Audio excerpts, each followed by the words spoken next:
Hello YouTube! Kami ang Pinoy Nomads. We are a Filipino-Canadian couple which currently lives in California with our dog, Colleen. This channel is about our travel adventures together using our camper van named Kai. Samahan niyo po kami as we embark in this journey of alternative lifestyle. Let's navigate and explore the beauty and grandeur and the healing power of nature. Maraming salamat po and God bless everyone.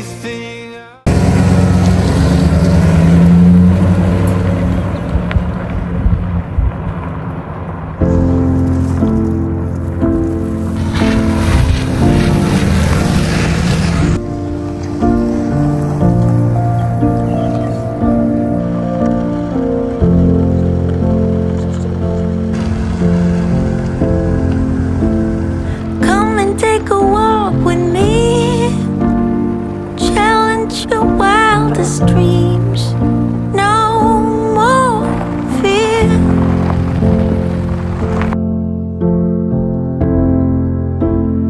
Follow that shining star. Come with an open heart. I'm right here. I hear your every word. Song of a mockingbird tells the truth. It's about time we met. I've been watching you over there. It's about time.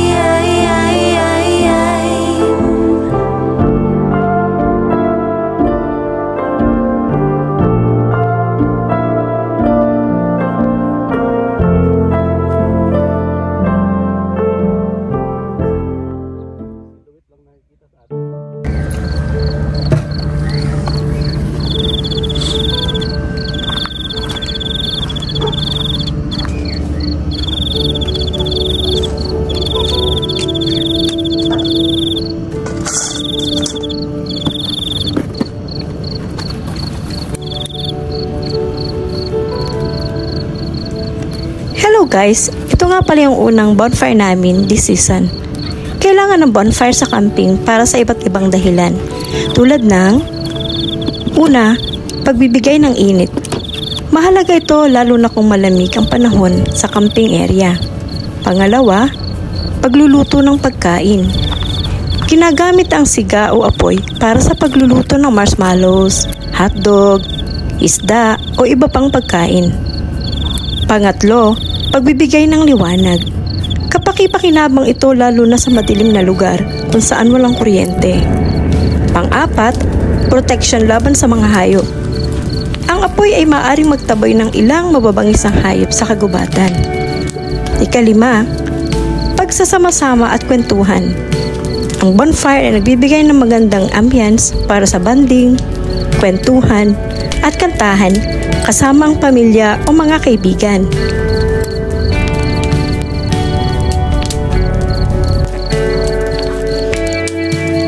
Kung gusto mong gumawa ng bonfire para sa camping, tandaan ang ilang mahalagang tips. Gumamit ng tuyong kahoy para madaling sindihan. Siguraduhin na may ligtas sa lugar at malayo sa mga bagay na madaling masunog. Huwag iwanang nakasindi ng walang bantay. Patayin ng maayos gamit ang tubig o buhangin bago umalis.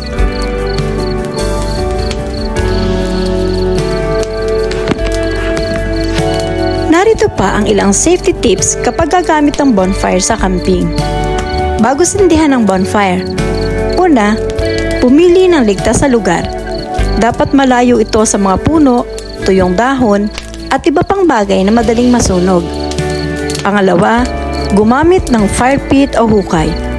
Kung maaari, gumawa ng mababaw na hukay at palibutan ng bato upang maiwasan ang pagkalat ng apoy. Pangatlo, ihanda ang tubig o buhangin. Magtabi ng tubig o buhangin na maaaring gamiting pang-apulan ng apoy kung kinakailangan. Habang nakasindi ang bonfire. Pang-apat, huwag iwanang walang bantay. Siguraduhin may taong laging nakatingin sa siga o apoy. Ang 5, kontrolin ang laki ng apoy. Huwag gawing masyadong malaki ang siga o apoy upang maiwasan ang aksidente. Ka-6, iwasan gumamit ng chemical o gasolina. Gumamit lang ng tuyong kahoy at papel para magsindi ng apoy. Pagkatapos gamitin ang bonfire. Pang-7, patay nito ng maayos. Gumamit ng tubig o buhangin at siguraduhin wala nang natitirang mainit na uling bago umalis. Ang 8, huwag iwanang may masusunog pa. Siguraduhin malamig na ang abo bago umalis upang maiwasan ang sunog sa paligid. At pang-9, linisin ang paligid. Itapon ang basura sa tamang lalagyan upang mapanatili ang kalinisan ng campsite. Shining from the window late at night, I'm just watching someone else's life go by, wishing it was mine.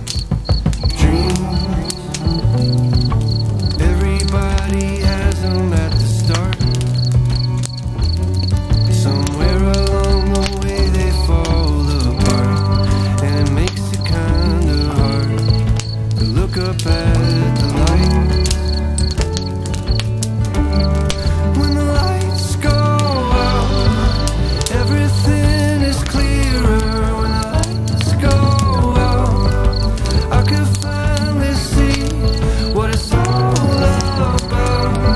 Standing in the mirror when the lights go out, it's you looking back at me.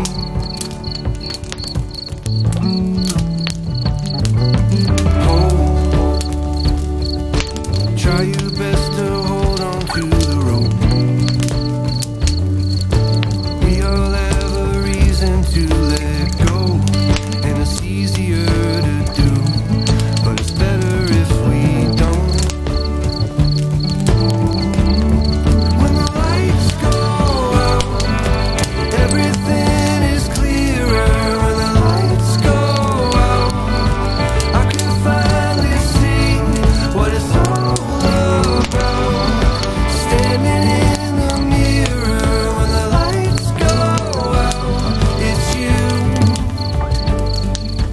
looking back at me.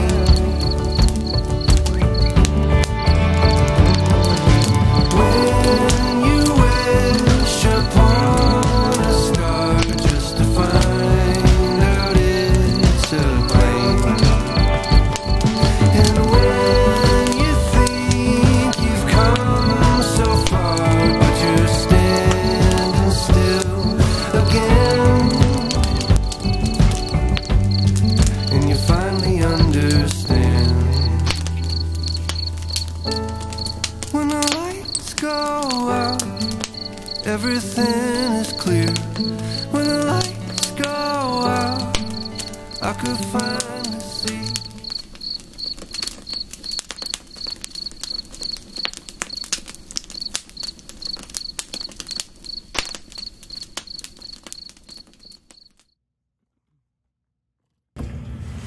Okay guys, so dito na tayo mag-iinit ng water. Yeah, meron tayong ano dun, camping table. Zen. Kaso sobrang lamig. Yeah, dito na lang ako dito. Bali, nag-toilet na rin kami ni Mrs. Yeah, malapit lang yung toilet. So, yun lang. Yan. So, okay naman. Kaso wala silang heater sa ano. Walang water heater, kaya malamig yung tubig nila. Alright. So, dito na lang tayo magkakape guys sa loob ni Kai. Ano mo yun? Patong lang natin agad.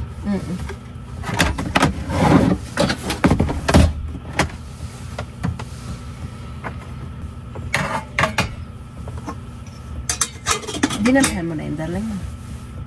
Hindi ka pa? Kunan ka na. Putol siya. Kailangan maligaw ko na ata. Doon ba sa labas yung ano? Meron bigit isa. Hindi naman kasi nag-design ito.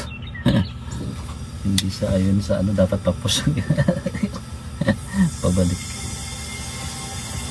Malamang sa inyo.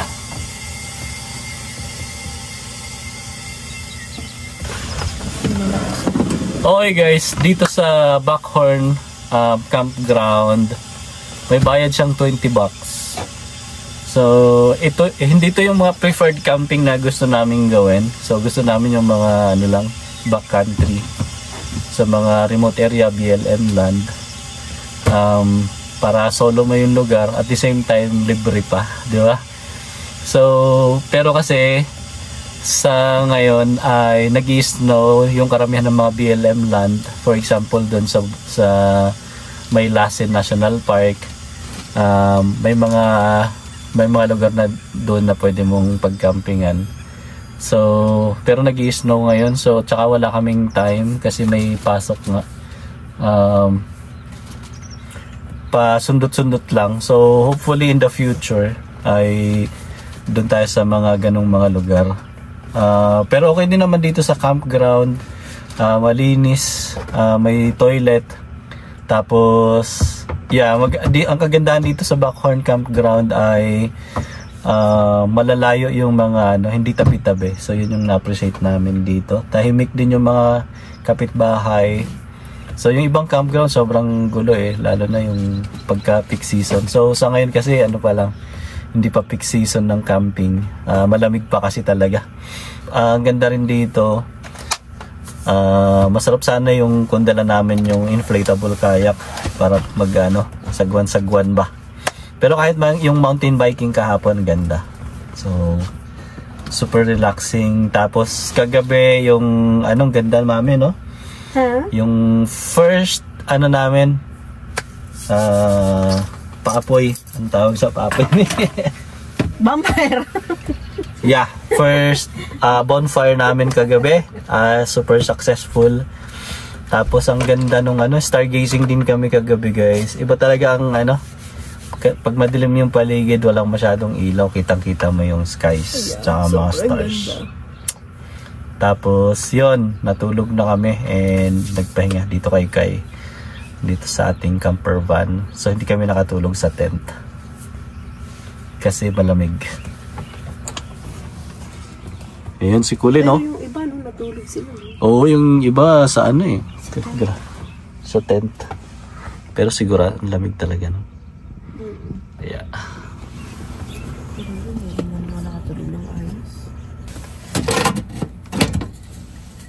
Okay, palitan lang natin tong ating gasol, guys. Butane. Hindi nakagama.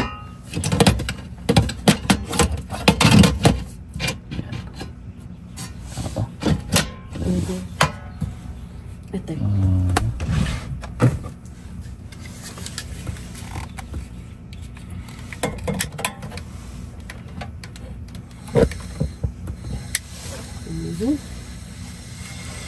So, yeah, madali lang naman magpalit. Pero kung gusto mong makatipid, yung propane tank na malaki, yung mga 15-20 pounds, yun ang dadalhin mo. Pero kung gusto mong wala kang space, kung ano sa car, so butane na ganito pwede na. Okay guys, ang isa sa mga gusto ko, ikaw mami, gusto mo rin ba? Siyempre, gusto mo, gusto din. About sa pagbaban life is yung simplicity ng buhay, guys. Talagang maliit na space, medyo uncomfortable siya compared talaga sa bahay. Pero yung catch naman doon ay yung mobility. So syempre, hindi mo nang pwedeng i-drive yung bahay mo. Kung mahilig ka talaga mag-travel, this is the best way na makapag-travel ka. Kasi kung mayroon kang ganito higaan, mayroon kang lutuan, mayroon kang toilet. So, yun yung the best way to travel. Kasi Hindi mo na kailangan mag-rent ng mga hotels. Hotel kasi mahal eh. Yun talaga yung kakain ng budget mo. So ito, meron ka lang maparkingan. Mas maganda kung libre. Ayos na ayos. At saka iba yung saya ng nasa nature ka talaga, na makikita mo katulad diyan yung mga lawa, mga bundok, mga wildlife animals na nandito. Pwede ka mag-fishing, kayak, ganyan, mountain biking, mga activities. So magiging healthy din yung yung physical body mo. Yung spirit mo maganda rin kasi nakikita mo yung creation ni God. Mas magiging malapit ka kay Lord pagka ganun. Sa mental well-being lalong-lalo na din ay makakatulong siya. Kasi yun, super relaxing yung mga gantong mga guys, yung mga gantong mga lugar. Tapos yung relationship namin ni Mrs. sobrang maganda din. Kasi pag nasa bahay, malaki yung bahay, kanya-kanya kayong pwesto. So cellphone, kadalasan. Dito mahina yung signal, or yun, for example sa mga remote area na pinagkakampingan natin, ay wala naman siyang cell signal. So ang kagandahan nun ay may time kayo mag-usap-usap. So sa modern day natin ngayon, halos wala na yung mga anak, mga magulang, busy lahat. So wala rin time magkwentuhan. So sa gantos na mga situation, or sa gantong setup, maganda siya guys. So yun guys, anong masasabi mo Ming sa ating camping na ito? Napakasarap sa pakiramdam. Hinahanap-hanap nga ito ng katawan ko. Wow. Di ba? Di ba? Pag nasa bahay, parang sa gusto bahay, mo... dami ko linisin. Dito, konti lang. Yeah, isa pa yung linisin, no? Ubus yung oras. Ako pa naman ay OCD. Yeah, si Mrs. ay OCD. So, kating-ting everything yan, laging gusto yung maayos lahat. Anyways, dito napaka-simple. Yes. Yeah, meron ka ng maliit na French press para sa kape. So, yun. Meron ka ng tinapay. Which na guys, hindi na kailangan ng malaking frigidaire. So, small fridge. Hopefully in the future ito na yung aming retirement setup. Ming? Para na tayo, practice na. Yeah. So ngayon guys, pa lang tayo. So practice trial runs tayo. Tingnan natin yung mga best na mga gawin pagka for example nag full time na tayo dito sa van life ulit, ay alam na natin yung diskarte guys. Ano kinakain?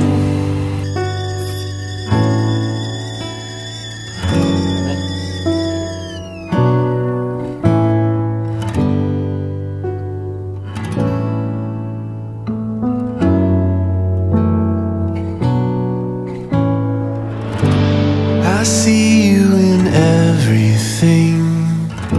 You're working it all out for me. Oh, what can I do but sing and give to you all the glory? You put all my fears to rest. I bring to you my anxiety. Oh, I am forever blessed. Your passion is always chasing me. You are maker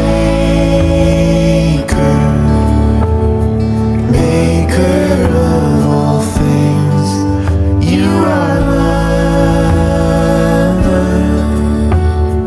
lover of all beings. My Redeemer, bearing all my pain.